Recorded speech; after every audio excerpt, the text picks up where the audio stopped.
साथियों, बिहार विधानसभा चुनाव आने के बाद आरजेडी लालू प्रसाद यादव का घर टूट चुका है।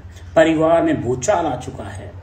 2 दिन पहले ही रोहिणी आचार्य ने राबड़ी आवास छोड़ दिया गया है और ये भी आरोप लगा दिया है कि मुझे चप्पलों से पीटा और धमकी दी गई है और उन्होंने राजनीति से संन्यास ले लिया गया है।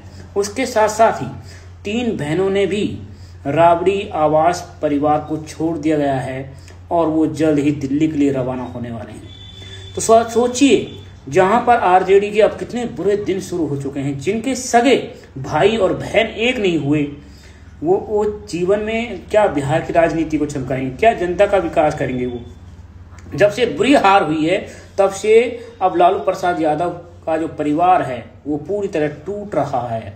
और वहां तक कि दोस्तों, तेजस्वी को भी आपको पता है और तेज प्रताप के बारे में पता है। तो इस वीडियो को शेयर करें। धन्यवाद।